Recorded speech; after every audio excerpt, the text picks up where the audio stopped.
வாங்க இந்த மாடல் எப்படி தைக்கிறதுன்னு பார்க்கலாம். இது வந்து சும்மா சிம்பிளான மாடல் தான். ஒரு நூல் பைப்பிங் வச்சுட்டு அது சாரியில் இருக்கிற பார்டர்லேயே வந்து கட் பண்ணி பார்டர் வச்சுருக்கேன். அப்புறம் இது வந்து பப் ஸ்லீவு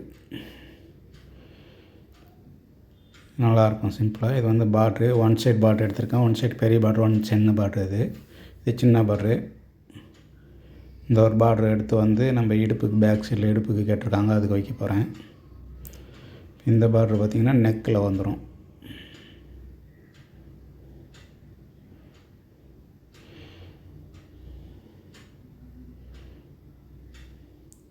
இந்த பார்டர் வந்து நெக்குக்கு, இந்த பார்டர் வந்து இடுப்புக்கு வைக்கலாம். இப்போ பேக் லைனிங் அட்டாச் பண்ணி வச்சுருக்கேன். இப்போ லைனிங் சைடு வச்சு அட்டாச் பண்ணி திருப்பிக்கிங்க.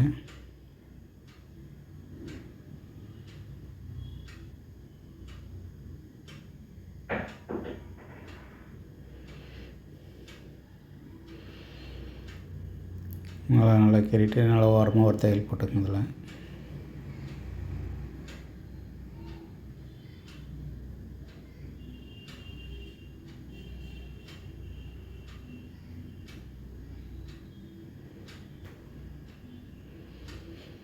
இந்த ஒரு பார்டர் இருக்கும், அந்த பார்டர் கனெக்ட் பண்ணி மடித்து அந்த இது போட்டுங்க. நம்ம தையல் மடிக்கிறதுக்கு துணி எக்ஸ்ட்ரா விட்டு தான் கட் பண்ணியிருப்பேன்.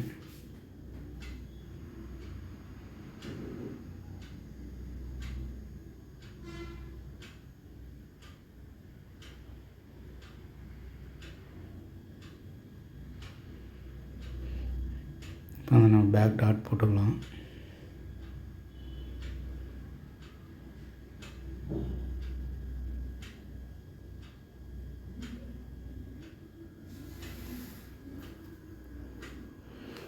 பேக் ரெடி பண்ணியாச்சு. இப்போ அந்த இது கை பப் ஸ்லீவ்னால துணி நம்ம எக்ஸ்ட்ரா விட்டு வெட்டுறது. இது கவர் தட்டெலாம் எடுக்க வேண்டாம் கைக்கு பப் ஸ்லீவில். இது வந்து பஃப் வந்து நார்மலாக தான் வச்சுருப்பேன். கொஞ்சம் வந்து நார்மலாக தான் கேட்டிருக்காங்க. அதனால் கை லூஸ் போக அந்த மீதி அந்த டாகா போட்டிங்கன்னா ஃப்ளீட் வைக்கிறதுக்கு சரியாக இருக்கும். கை நீங்கள் எந்த அளவுக்கு லூஸ் வருமோ உங்களுக்கு அந்த இடத்துல நீங்கள் மெஷர்மெண்ட் எடுத்துகிட்டு இது பண்ணும்போது அந்த மாதிரி வச்சுக்கணும் லூஸ் எல்லாம்.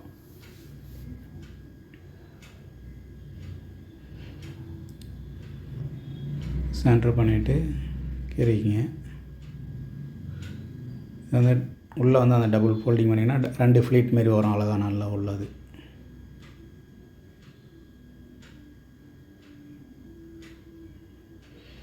நான் தள்ளி இந்த பக்கமாக வெளியில் வந்துச்சுன்னா தெரியாது. அந்த சென்டருக்கு கரெக்டாக அந்த துணியை வரணும். அது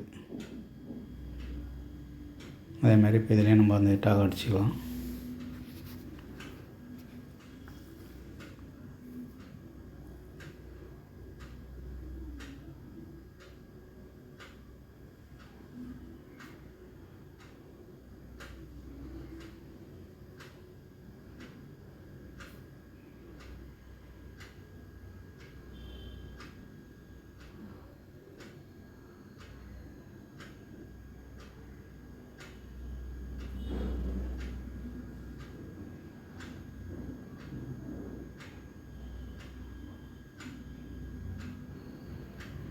இப்போ இது வந்து பார்ட்ரு. இது வந்து பெரிய பார்ட்ரு வந்து நான் அந்த ப்ளைனாக ஒரு பார்டர் வந்து அகலமாக இருக்கும், அதை கம்மி பண்ணியிருக்கேன் நான்.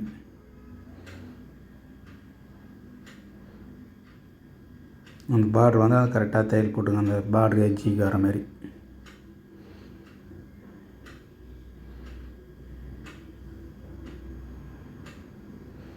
இது கீழே லைனிங் வச்சுட்டு ஒரே டைமாக கூட தைக்கலாம். நான் உங்களுக்கு இது பண்ணுறதுக்கோசரம் நான் இப்படி தைக்கிறேன். நான் புதுசாக தைக்கும்போது அந்த பார்டரில் கொஞ்சம் தள்ளி போயிடுச்சுன்னா அசிங்கமாக இருக்கும். அதனால் பார்டர் எந்த அளவுக்கு கரெக்டாக அட்டாச் பண்ணுறீங்களோ அந்த அளவுக்கு நல்லாயிருக்கும்.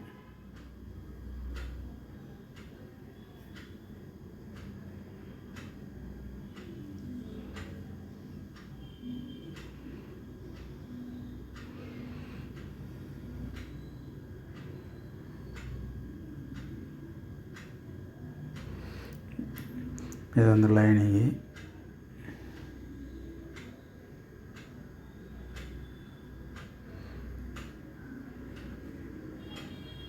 லைனிங் கீழே வச்சுட்டு ஒரு தையல் போட்டுக்கோங்க.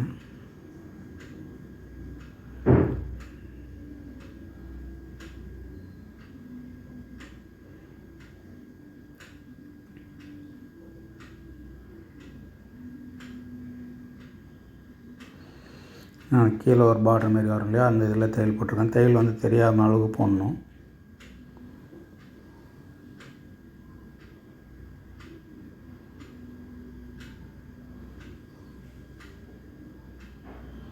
ஃபினிஷிங் நல்லாயிருக்கும் பக்காவாக இது மாதிரி தைக்கும்போது உங்களுக்கு. இந்த தையல் அது போனால் அந்த பார்டர் வந்து லைனிங்கோட பக்காவாக அட்டாச் ஆகிடும். தூக்கின்னு வர மாரி செய்கிற மாரி இதெல்லாம் இருக்காது. ஒரு தையல் 2 தையல் எக்ஸ்ட்ரா இருக்கும், ஆனால் வேலை வந்து நல்லா நீட்னஸாக இருக்கும். அதுமாதிரி நீங்கள் தைக்கும்போது உங்களுக்கு இதில் வந்து எட்ஜில் பைப்பிங் வரும், நூல் பைப்பிங் கொடுக்கணும் நம்ம.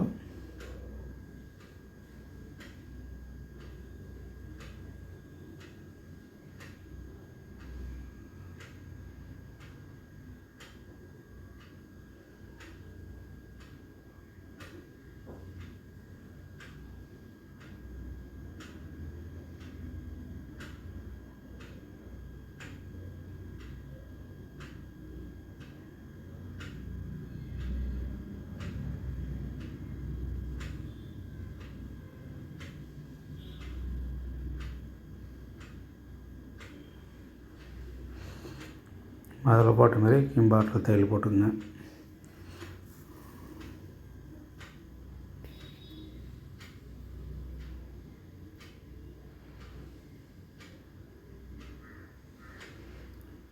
ஏன்னா செக் பண்ணிங்கனாலும் கரெக்டாக இருக்கணும். அது அளவெல்லாம் பார்க்கும்போது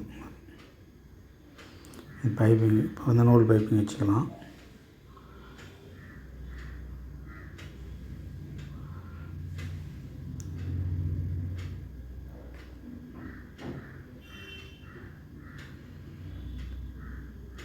அது மடித்து கீறிட்டுங்க. அப்படியே லைனிங் கீழே உள்ள அப்படியே மடிச்சிக்கணும். அதை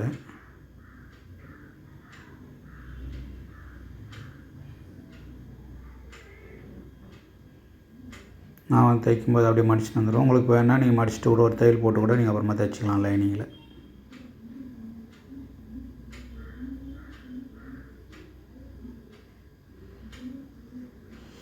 அந்த பைப்பிங் வந்து ஓரத்துலேயே தையல் வரணும்.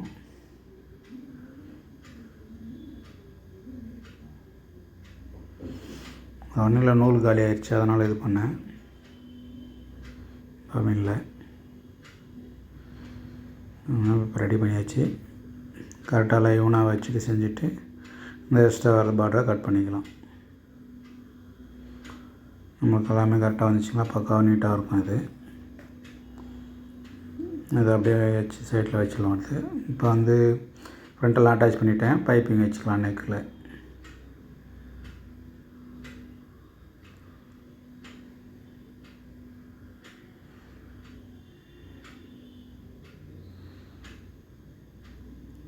அந்த வீயெல்லாம் வந்து தைச்சி முடிச்சுட்டு லாஸ்ட்டில் கார்னரில் வந்து குறுக்கு கட்டணும் பைப்பிங்கில். அப்போ தான் உங்களுக்கு அந்த வீ கரெக்டாக வரும். தைக்கும்போது இப்படி தான் தைச்சாகணும். தைச்சிட்டு லைனிங்கெலாம் வச்சு அட்டாச் பண்ணிவிட்டு ஃபினிஷ் பண்ண பின்னாடி லைனிங்கில் இதுமாரி துணியை நம்ம ஃபோல்டிங் பண்ணி வச்சுக்கிங்க. அப்போ தான் உள்ளே தைக்கும்போது கரெக்டாக வரும். அது அந்த எல்லா இடத்துலையும் அந்த கார்னரில் வந்து அந்த ஃப்ளீட் பிடிச்சிக்கிங்க.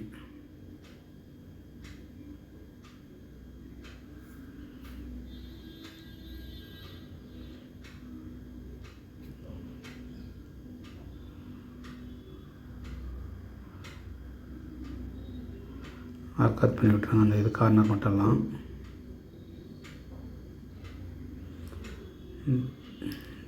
இது பண்ணி அந்த பைப்பிங் விட்டுட்டு அடுத்த தையல் போட்டிருக்கேன். சிங்கிள் கிரேடில் தைக்கிறேன். இது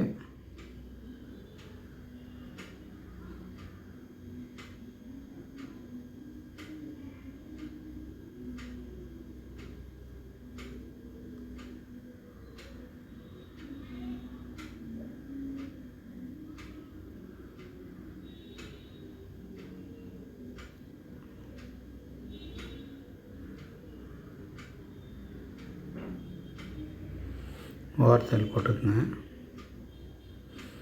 பைப்பிங் ஒட்டியே போடுங்க.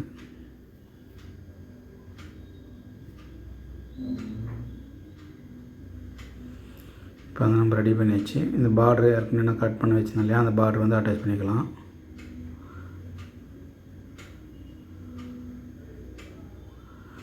அது வந்து கொஞ்சம் அந்த க்ரீன் கலர் துணி தெரியிற மாதிரி தைச்சிருப்பேன். ஒரு நூல் வந்து அளவு பைப்பிங் அளவு கேப் போட்டுவிட்டு தைச்சிருக்கேன்.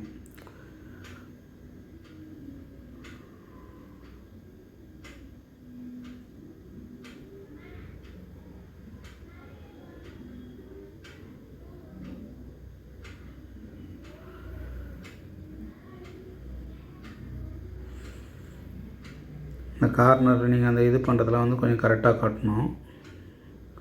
சில பேர் துணி தைக்கும் போது மடித்து வச்சுட்டு மேலே தையல் போடுவாங்க, ஆனால் உள்ளுக்குள்ளேயே கட்டுவாங்க. அந்த குறு கட்டுறது அது வந்து கரெக்டாக அந்த கார்னர் அந்த வீவி வரதுலேயே அந்த இடத்துல கரெக்டாக வர மாதிரி வரணும்.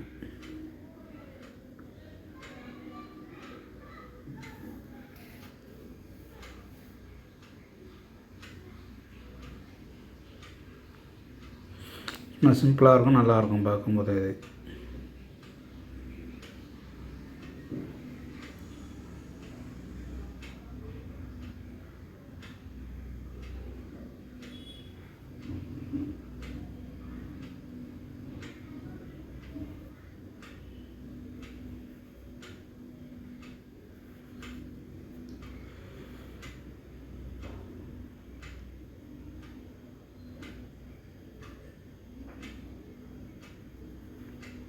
இது ஐப்பட்டி, அதனால் தள்ளி வச்சுருக்கேன்.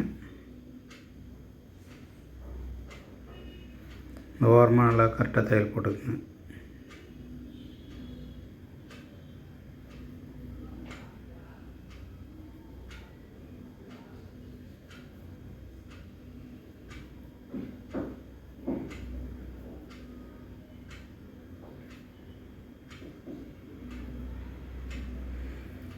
நல்லாயிருக்கும். இது வந்து இப்போ ரெடி பண்ணி வச்சு நம்ம பேக்கு பாடி இப்போ கை அட்டாச் பண்ணணும்.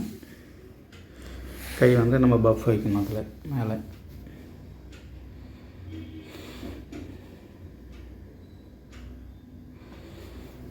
பஃப் வைக்கிற கலர் தான் புடவை துணி. அந்த புடவையில் தான் சாரியில் நம்ம கட் பண்ணி வச்சுருக்கோம். அது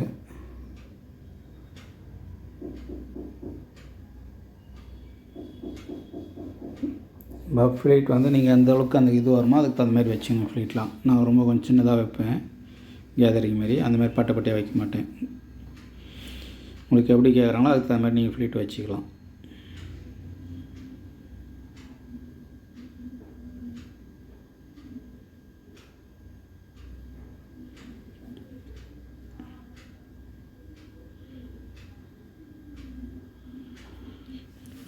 நல்லாயிருக்கும் பார்க்கும்போது மாடலுமே. இது இன்னொரு இது கை நம்ம அட்டாச் பண்ணிடலாம். இதான் மாடல். ப்ளவுஸ் ஃபினிஷ் ஆகிடுச்சு. பார்க்க நல்லா நீட்டாகவும் இருக்கும். சிம்பிளாக இருந்தாலும் நல்லா நீட்டாக இருக்கும். ஒர்க்லாம் நம்ம சேனல் பிடிச்சிருந்தா சப்ஸ்கிரைப் பண்ணிக்கோங்க. மாரி மாடலாக நிறையா போடுறேன். சிம்பிளான மாடல் எல்லாமே ஒர்க்லாமே நல்லா நீட்டாக தான் பண்ணி தருவேன். அதெல்லாம் எந்த பிரச்சனையும் இருக்காது. அடுத்த வீடியோவில் சந்திப்போம். வணக்கம்.